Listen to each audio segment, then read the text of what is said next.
香港這座全球知名的城市，正面臨一個不容忽視的轉折點。未來的路徑將決定香港是繼續維持其國際城市的地位，還是退回成為中國內地的一座普通城市。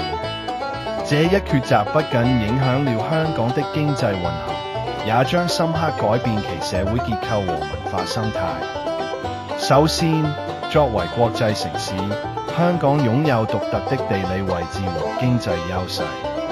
它是連接中國內地與世界各地的橋樑，擁有高度自由的市場經濟環境以及先進的金融服務體系。這些優勢吸引了大量國際企業和外資進入，將香港推向全球商業的前沿。因此，若香港決定保持其國際城市的身份，將有助於進一步融入全球經濟，並促進本地的創新與發展。然而，這並非沒有挑戰。香港的政治環境以及與中國內地的關係是夠有平衡的考驗。既有的抗爭、不滿情緒，以及對於未來的焦慮，皆是香港居民現階段心中的一個陰影。如果政策未能讓市民感受到安全感和信任感，邊緣化的情況有可能會加劇，限制香港的發展潛力。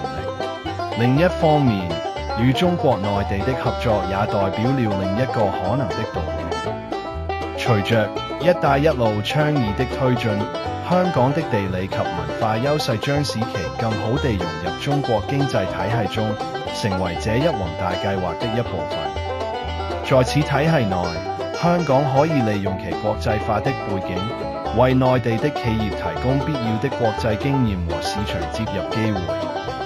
無論選擇哪條道路，香港的未來都需依賴於更深入的思考和策略規劃。其長期的經濟優勢和社會穩定都是抵禦內外挑戰的重要資源。因此，當前的抉擇不僅關乎經濟發展，更是一場涉及身份認同與文化未來的重大考量。